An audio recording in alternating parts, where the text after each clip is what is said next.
I was smiling as you were talking, Dave. Last night I played hockey last night. First time I've played in months and months. I put my equipment on the same way without even thinking about it. When you talk about micro habits, right? It's almost like this non-thinking. And even for you, Abby, as you were talking, I think to get to a place with something like that, which is obviously much more important than putting on hockey equipment, but you almost do it without thinking it. Yep. It's formative in so that sense. Yeah. Right. Welcome to Hallway Conversations. We're a trio of educators who have plenty of questions about teaching and learning and school culture, and we believe in the value of collaboration and reflection as we seek to keep growing as teachers. So this podcast is our place for thinking out loud together about issues in education and why they might matter to Christian educators. Welcome to the conversation.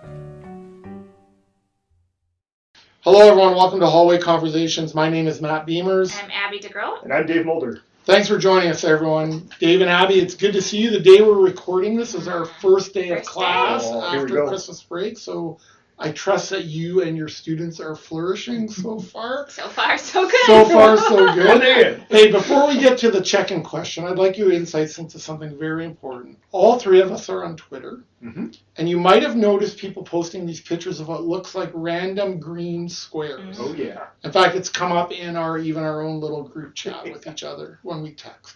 I did a bit of research, because I love research, that's what we do, and I discovered that there's this game called Wordle that seems to be taking the world by storm.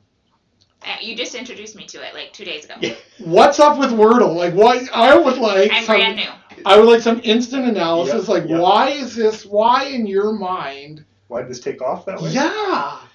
I think partly for me, and I don't know, but partly for me, the delight of having one word a day. Yeah. That I just get to play the game one time a day. It takes me 5 minutes, whatever, but there's something about the brain exercise on it. Yeah. And I tend to not share. I came across it on Twitter because I see all these people, like, what are these weird boxes? Yeah. So I Googled it because I'm curious. And it's such a meme, right? Like the way we think about memes spreading through culture and stuff. It is. It's that. Totally. It's crazy. But it's fun. Oh, it's challenging too, right? And it's completely, it's not risky. Right. Yeah. You know what I mean? So it's just fun. I'm really struggling with today's word. That's my confession today. Harder than it looks sometimes, but that could just be maybe that says something about me more than about Wordle. Do you not do it all together? Do you do it and then wait? I got stuck on the fifth. I have one level left. And you just quit? I had to walk away, Abby. Oh, see, I can't do it like that. I have to go all the way. He's got to think some more about it. I got to think some more about it. Totally. Interesting. All right. Anyways, Wordle, folks, if you haven't done it, check it out. Tons of fun. All right. Now for a more formal check-in question. So I would like you guys to think about what is one habit as a child that was really important to your parents? So what is one habit that was really important to your parents? So my mom and dad listened to this podcast back in British Columbia. Oh, yeah. Hello. So hello, Mr. Mom and Dad. All right, they'll love that. So, for example, my parents insisted wherever we went that we took our shoes off at the door. Oh, yeah. The thought of us walking through, the thought from my mom that her kids would be walking through a house with shoes on was mortifying for her. So we always had to take our shoes off. And not only that, at the Beamers household growing up, there was a front door and a back door. And the front door was always locked. It was sort of reserved for formal company, of which I apparently was not. So I have this memory of knocking on that door every day, and I mean every day, knocking on that door and hearing my mom call from inside, use the back door. And I did that every day, and my mom never broke. She never broke. I always knocked. Did she ever stop yelling? Nope, I always knocked. She always called, and I always used the back door. And I always took my shoes off when I went through the back door. So those are two habits I'm thinking about today. This idea of habits and taking shoes off and using the back door. And God bless you, Mom. I love you so much. How about for you guys? Thinking about it, what's a habit that comes back as a memory? Yeah. So my mom. My parents owned a bakery when I was young, and so they worked odd hours. And so when my sister and I woke up, they would always be gone because, as you know, the bakery hours, right, are heavily in the morning, and so neither one of them would be home when we would wake ourselves up. So we learned to set alarms early in life. My parents bought the bakery when I was 5 and my sister was 7. Wow. And so we would wake ourselves up, and my mom had literal lists laminated. I don't know if she actually laminated them or if she like put them in one of those like plastic binders, right? Wow. But she would write them out and tape them on our desks in our room, and we literally had to check them off about the things that we had to do in the morning before like we went to school. And we tease her about it sometimes. Wow. But it instilled very much a sense of these are the responsibilities that you have for the day and getting ready for the day. And also, my sister and I we're both highly independent people. Yeah. Both of us are. And there's something there. Yeah, right? There is something there, right? And I think she can already see that in her college daughter. I have kids who, my oldest is 11. They have responsibilities before I get home in the afternoon when they get off the bus. And so I think some of that stuck a little bit, maybe. That's interesting. That's awesome. Yeah. Good story. Mm-hmm. Mine is very mundane, but I'm thinking about dental hygiene. Oh, there you go. I love it. And my folks, and I'm not like they both had terrible teeth or something like that, but neither had great teeth. I don't think I have 3 siblings, and all 4 of us, I don't think a single one of us has had a cavity. Come on. Not one. Not one. Like, of the 4 of us, and I'm 45, and I'm the oldest, right? But come on, right? Like, not a single one of us. Something. I want to make fun of you for that, but I know that's amazing. But brushing teeth, and we had our little fluoride treatments that we did, and all, it matters. I've never had a cavity. I'm very impressed. It's kind of weird. That's literally unbelievable. Yeah, but it is true. Yeah. It's a little foretaste of the kingdom Hey, right there. there you go. No cavities. Guys, the reason I asked this question is I am reading or rereading parts of an amazing book by James Clear. Some of our listeners might be familiar with it. It's called Atomic Habits, and it's about tiny changes and remarkable results. And I really recommend it. It's just a really powerful book, and it's been a real encouragement to me. And habits have become a really important part of my life. I've shared a bit with you guys about my story of struggling when I was younger in school and making it hard for myself at times. And a big part of that was I just had some poor habits, to be honest with you, that I took with me into my undergrad program. And I had to be really intentional, actually, about making some choices around habits that have really put me on a different trajectory in my professional life. Now I'm stumbling over words, which is wonderful. Maybe Dave will edit that out. Maybe he won't. We'll see. But anyway, so Atomic Habits. Here's what James Clear says about Atomic Habits. He begins the book by talking about an ice cube on a table, and if you put it in a room that's at 25 degrees Fahrenheit, that's -4 for our Canadian listeners, and you slowly turn the temperature up 1 degree every time. Nothing happens until all of a sudden you get above freezing, so 32 degrees or +1.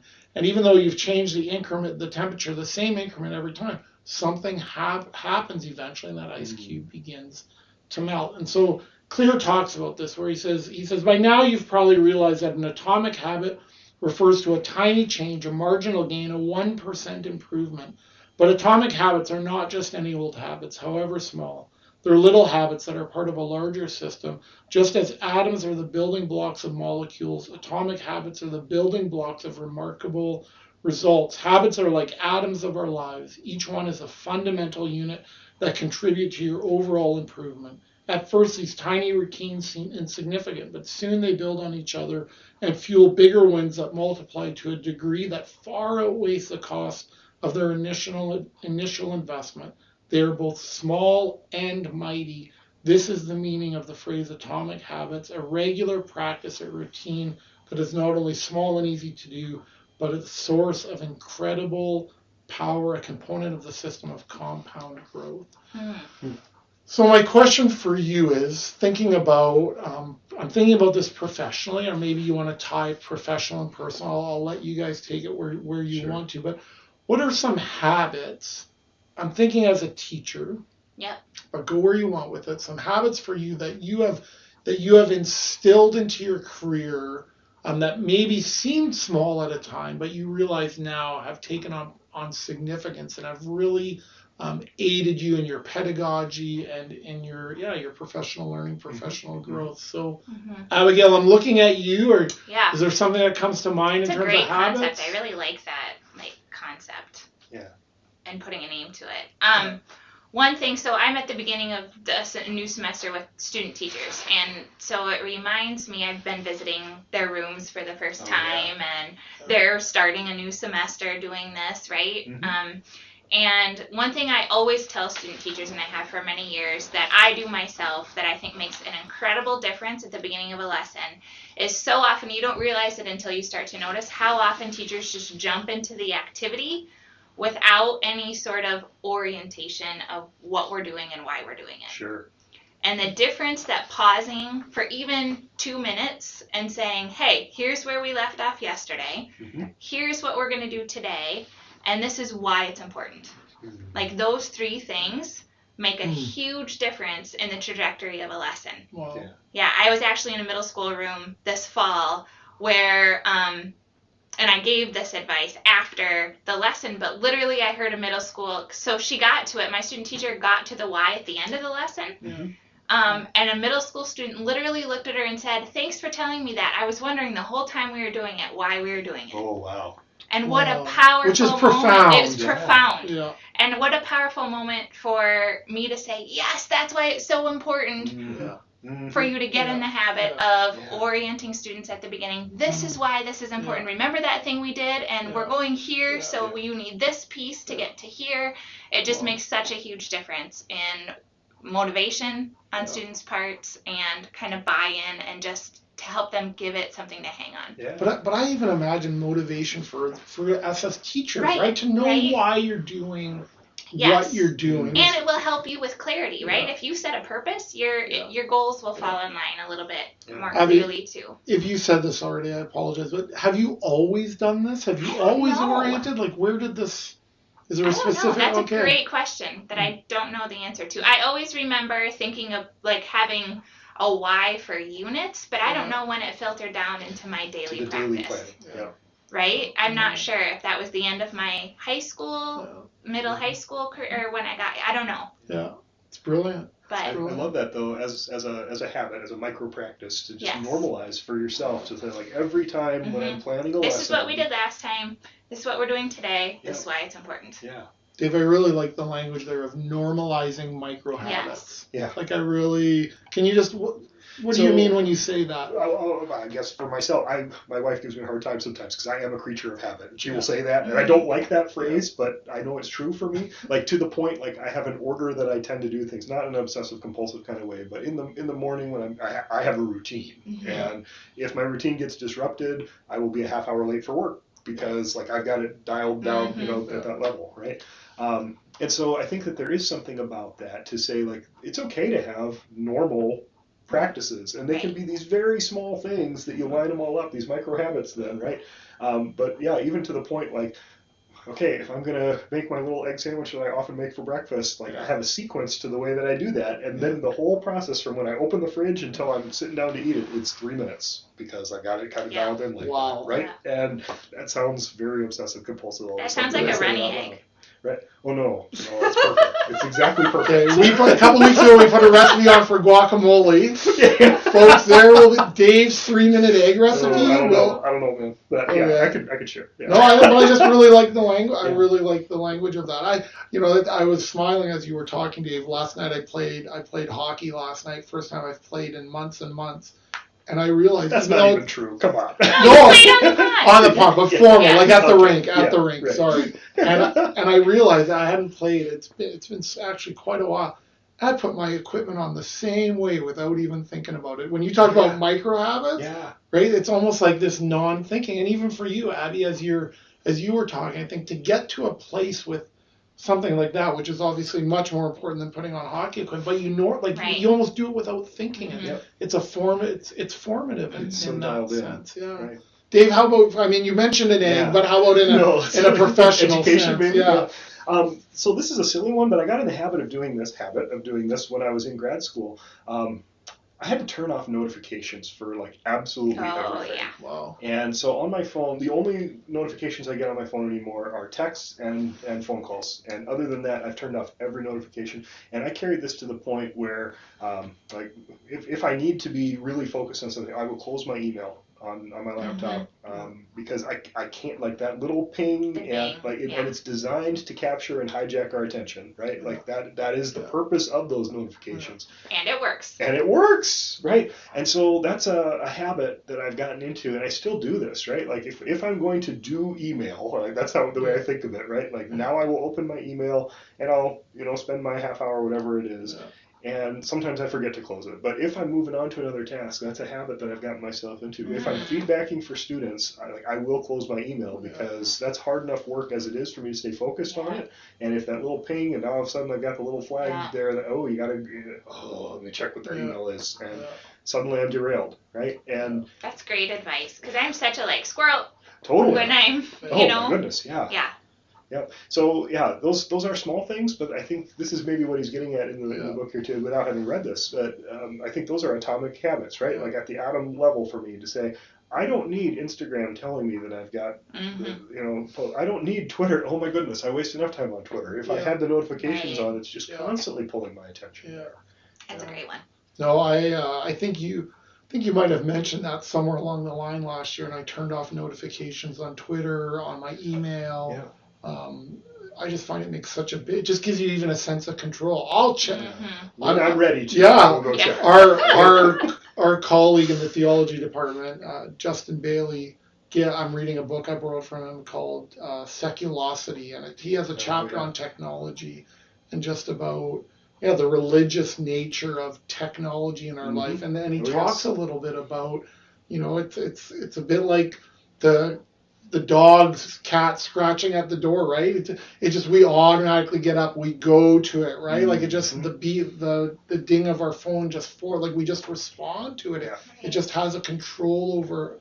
And that's any technology, right? Like Thoreau famously wrote, we don't ride the railroad, right? It rides upon us. So it's been that way, like any new thing.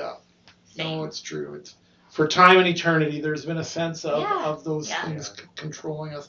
As I was reading the book, I thought about, so Dave Skelhaus was a professor and mentor and now a friend of mine in my undergrad. And so I was a high school English teacher before I went into school administration. And he pulled me aside one day, I think it was my senior year, probably right before I was going to do my student teaching at a local high school. And he just really, in a poignant and beautiful and safe way, just really impressed upon my heart the need to take the time to plan well. He kind of said, a lot of teachers, they can get by without planning well, or they can rely on their charisma, or and he's like, and you could do all that, Matt. And he says, your teaching and your students will be the less because of that. And he said, I remember he even said very specifically, he says, I've been doing this for almost 30 years at that time. And he pulled out like kind of a yellow sticky note. He says, even if it's just now after 30 years going into class with a sticky note, I always come with something prepared. I never come with not being prepared. And I feel like that was really important for me to hear at that time. Kind of being a young teacher, I was 22 or 23, probably having the arrogance to think that I could pull it off without planning well, and at times probably being able to get away with it. And I feel like, I spent so much time that first year I was teaching in Montana. I had the habit, I'd come home at about 5:30. Bev and I would have dinner together, and I'd go back to school until 9 o'clock, 9:30. And it was tough. Like I spent but it was because of Dave's kind of, he's like, do it well. And if you do it well in your first or second year, it's going to set you on a course the rest of your teaching career. And if you don't do it well, you're going to spend a lot more time recovering. And so planning well was something. So Dave Skelhaus, if you're listening, thank you for that advice. Dave Robbie, is there a second thing that comes to mind for you? Kind of as you were talking about planning, right? I think using a learning management system. So in our case, it's Canvas here, Yep. right? But I know Lots of other ones, Moodle, Desire to Learn, Schoology. When I was in high school in K-12, we used Google Classroom. Yep. But the addition of that ability to plan and to have things laid out for students and to have like I call it a learning guide now. This is what we're doing for the week. Here's all the handouts you need. Here's the plan. Here's your assignment, right? To have that in front of students and that ability to do so has made my teaching better. Wow. Right? So that practice of, and not everybody uses them the same way, and I'm not saying that you have to use a learning management system to be a good teacher, but for me, that ability to like look at a week and say, okay, here's the plan, here's where it all lives, so that I don't have to constantly be thinking about copies or what we're doing or where am I at in the semester or so that has made a big difference in my own teaching. Do you get feedback from students about the resources being available? They like that it. Way? Yeah. That's been my experience too, by and large, and I think students they like a clear plan. Yes. They like it to show up in their little list of things to do. And so that's, again, like leveraging those tools in ways that are going to have some, hopefully, tangible benefits. And I'm for saying students. this also at the beginning of a semester when I've just spent a lot of time setting up my Canvas page for the semester. And I think I complained to you today, again, about how much work it is. It's a lot of work to make sure all of the details, because I switch, obviously, some things up from semester to semester. I switch some weeks around this time. And so to go back in and make sure all those links line up, all the dates, all the times, because my class times switch. It is a lot of work, but the details matter. Right. For students. I'm thinking now about habits in the classroom too, like some of the things that I tend to do when I'm connecting with students. And I think I've mentioned on the podcast before, this my thing about names. Names don't come easy for me. It takes a lot of work for me to learn students' names, but being able to call students by name, that is a habit for me, and it pays off every time. It is never time wasted, right? Yeah. How do you learn names, Dave? So I have a couple of strategies. One, I have a beginning of the year activity that I always do, an intro to the beginning of the semester activity, where I just have the students make a bit of a word cloud, and I have them put their name at the center of it, and like write it out phonetically. Even if you think I know how to say it, write it out phonetically, because I want to say your name, right? Yeah. And then I typically have one of our workday students actually put their photos on the back of them, so I make flashcards for myself. Nice. And that sounds very low tech and silly to do it that way, but it really helps me, because then I'm looking at the face and I'm like, do I know the name on this one? Or then I'll look at the name side of it and check faces that way. And that's silly and it's small, but it matters, right? And the one thing I do to myself in the first week is make sure I have something physical to hand back. Oh yeah, in the first 2 weeks, right? Because then, and sometimes I'll have to go slyly back up to my podium and look at my to make sure I'm hitting the right person. One. But just that physical act of literally putting a name to a person is the thing that always makes it click in my brain. Another micro habit for doing that is those first couple weeks of the semester, I try to always call students by name when I'm talking to them. So like if they volunteer something in class and if I can't remember their name, like remind me your name. And just be humble enough to admit it that I don't know it yet. And I tell the students that, like, since I only see you once or twice a week, it's going to take me 4 weeks to get all your names down, but I will get them. And to keep devoting the time to that. It's a good habit. Yeah. All right, folks, we want to thank you for joining us here. If you have feedback about today's podcast, or you want to share one of your micro habits with us, or if you have a question that we can circle around on a future podcast, please don't hesitate to send us an email to hallwayconvospod@gmail.com. That's hallwayconvospod@gmail.com. Friends, we know that your time is valuable, and we want to thank you for joining us today for another Hallway Conversation. So whether it is this day, this week, this month, or this school year, we hope that the Lord gives you what you stand in need of. As you go into your week, we want to offer you this blessing. May the road rise up to meet you. May the wind be always at your back. May the sun shine warm upon your face. The rains fall soft upon your fields. And until we meet again, may God hold you in the palm of his hand. Thanks for joining us, everyone. Have a good day. This podcast was quite literally dreamed up during one of our actual hallway conversations. Our music is by Ethan Mulder. Hallway Conversations is an independent podcast created and produced by Matt Beamers, Abby DeGroat, and Dave Mulder. Thanks for listening.